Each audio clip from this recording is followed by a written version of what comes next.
नमस्कार. ओंकार क्लासेसच्या सर्व विद्यार्थ्यांचे बायोलॉजीच्या या व्हिडिओमध्ये स्वागत आहे. आपण बायोलॉजीमध्ये ओरिजिन अँड इव्होल्यूशन नावाचा 5 नंबरचा टॉपिक पाहतोय. त्याच्यामध्ये काल आपण डार्विनिझम इज बेस्ड ऑन 5 पॉस्युलेट्स हे 5 पॉस्युलेट्स पाहिले होते. त्यातलं पहिलं पॉस्युलेट मी पुन्हा तुम्हाला एक्सप्लेन करते. ओव्हर प्रोडक्शन म्हणजे प्रत्येक ॲनिमल जास्तीत जास्त ऑर्गॅनिझम्स निर्माण करतो असं त्याच्यात सांगितलेलं आहे. नंतरचा पॉईंट होता struggle for existence. Struggle for एक्झिस्टन्समध्ये ज्या वेळेला एका वेळेला लोकसंख्या वाढायला लागते त्यावेळेला फूडसाठी, स्पेससाठी, एन्व्हायरमेंटल ॲडव्हर्स कंडिशनसाठी त्यांच्यामध्ये कॉम्पिटिशनला सुरुवात होते. ऑर्गॅनिक व्हॅरिएशन्समध्ये बदलत्या परिस्थितीमध्ये जो व्हॅरिएशन्स दाखवतो त्याला आपण व्हॅरिएशन्स असं म्हणतो आणि ती व्हॅरिएशन्स युजफुल असावी लागतात.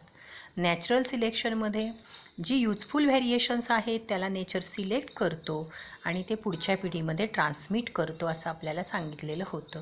आणि त्याच्यानंतरचा पॉईंट होता ओरिजिन ऑफ न्यू स्पीसीज. याच्यातूनच नवीन स्पीसीजचा जन्म होतो. याच्यानंतर आपण इव्हिडन्सेस पाहिले डार्विनिझमचे. त्याच्यानंतर त्याचे आपण ड्रॉबॅक्स किंवा ऑब्जेक्शन्स पाहिले. आणि आता आपण बघणार आहोत आज म्युटेशन थेरी. आता म्युटेशन म्हणजे काय आधी समजून घ्या. Sudden change in genetic material is called as mutation. म्हणजे जेनेटिक मटेरियलमध्ये अचानक जो बदल होतो त्याला आपण म्युटेशन असं म्हणतो. This theory was proposed by Hugo de Vries. ही थेरी आपल्याला ह्युगो डी व्हॅरिज नावाच्या सायंटिस्टने 1901ला सांगितली. After rediscovery of Mendel's work, की त्यावेळेला त्यांनी मेंडेलचं वर्क आहे त्याची रिडिस्कवरी केलेली होती 19,000ला. He propose this theory based on his observations. आता ह्यांनी जी थेरी मांडली त्याची काही ऑब्झर्वेशन्स होती on 7 generations of the plant evening primrose. तर इव्हिनिंग प्राइमरोज नावाच्या प्लॅन्टच्या 7 जनरेशनचा त्यांनी अभ्यास केला होता. तर इव्हिनिंग प्राइमरोज नावाचं जे प्लॅन्ट आहे त्याचं बॉटनिकल नेम तुम्हाला ब्रॅकेटमध्ये दिले बघा, ओन्थेरा लॅमार्कॅना. ओन्थेरा लॅमार्कॅना. आपल्याला हे प्लॅन्टचं बॉटनिकल नेम CETसाठी लक्षात ठेवायचं असतं.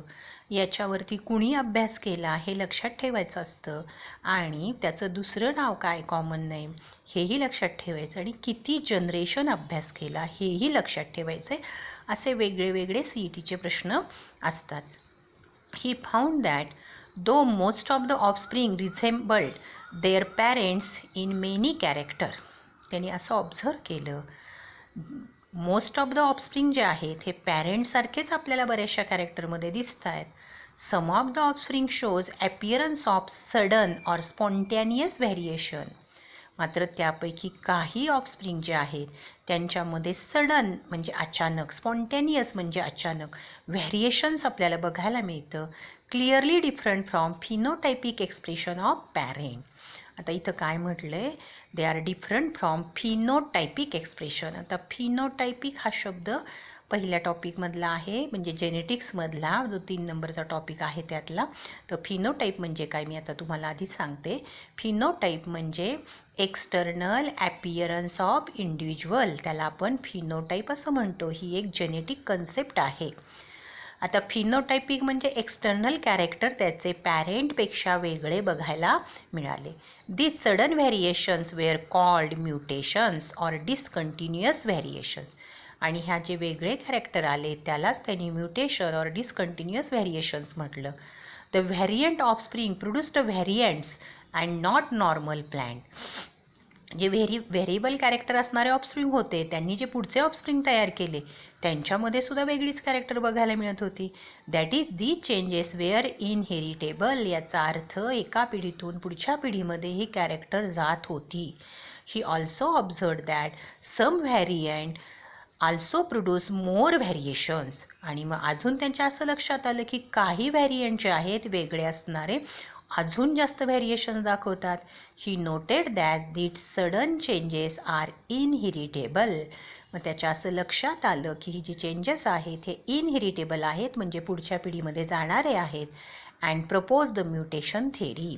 आणि याचा अभ्यास करून त्यांनी म्युटेशन थेरी मांडली. आता ह्या थेरीमधले महत्त्वाचे पॉईंट आपल्याला पाहायचे. The main features of mutation theory are. आता हा 2 मार्कला क्वेश्चन येऊ शकतो. Main features of mutation theory which are the. बघा त्यातला पहिला point, mutations are large, sudden and discontinuous variations in a population. Mutation हे मोठ्या प्रमाणात असतात, अचानक होतात, डिसकंटिन्युअस व्हेरिएशन्स होतं पॉप्युलेशनमध्ये. These changes are inheritable. हे चेंजेस इनहेरिटेबल असतात, म्हणजे एका पिढीतून पुढच्या पिढीमध्ये जातात. Mutations provide the raw material for organic evolution. Mutation जे आहे हे इव्होल्युशनसाठी रॉ मटेरियल सप्लाय करतं किंवा प्रोव्हाइड करतं. Mutation may be useful or harmful.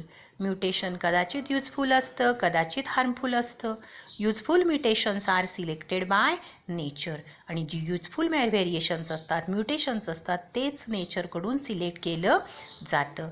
ॲक्युम्युलेशन of these mutations over a period of time leads to origin and establishment of new species.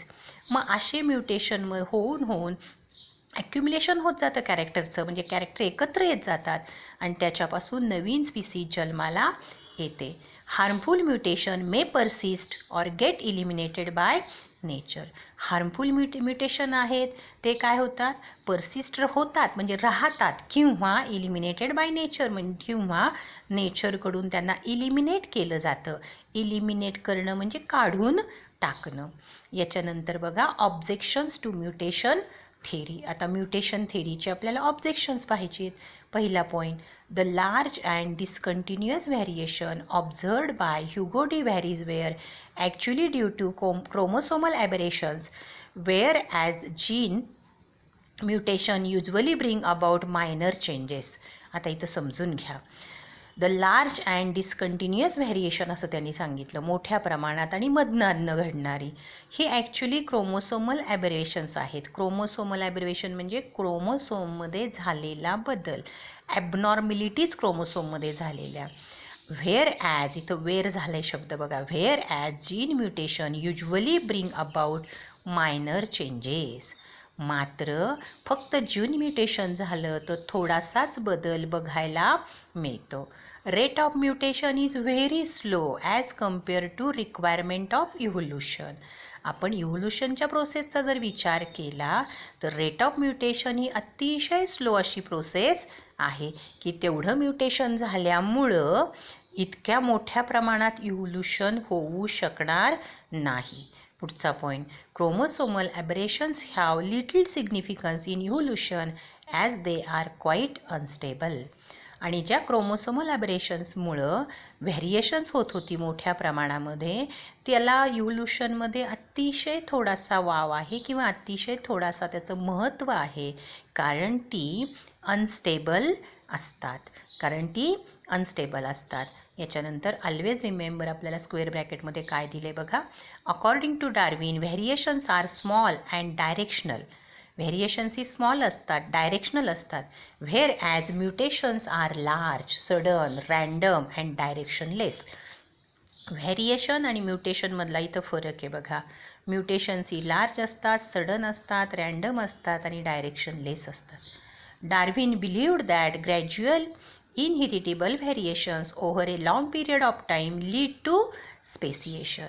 डार्विननी असं सांगितलं, gradual म्हणजे हळूहळू, इनहेरिटेबल पुढच्या पिढीमध्ये जाणारी variation long period of time घडत गेलं की त्याच्यातून नवीन स्पीसीज जन्माला येते. While de Vries believed that mutations are the cause of speciation. मात्र डी व्हॅरीज असं म्हणत होता की म्युटेशनमुळंच नवीन स्पीसीज निर्माण झाल्या. आता पुढचा पॉईंट बघा. A single step large mutation is called saltation. एकाच स्टेजला मोठ्या प्रमाणात जर म्युटेशन झालं, बदल झाला, चेंजेस झाले, तर त्याला आपण म्हणतो साल्टेशन. ही डेफिनेशन तुम्ही लक्षात ठेवायची आहे. साल्टेशन म्हणजे काय, परीक्षेला विचारलं जातं. डार्विननी काय सांगितलं, व्हेरिएशन्स होतात आणि नवीन स्पीसीज जन्माला येते.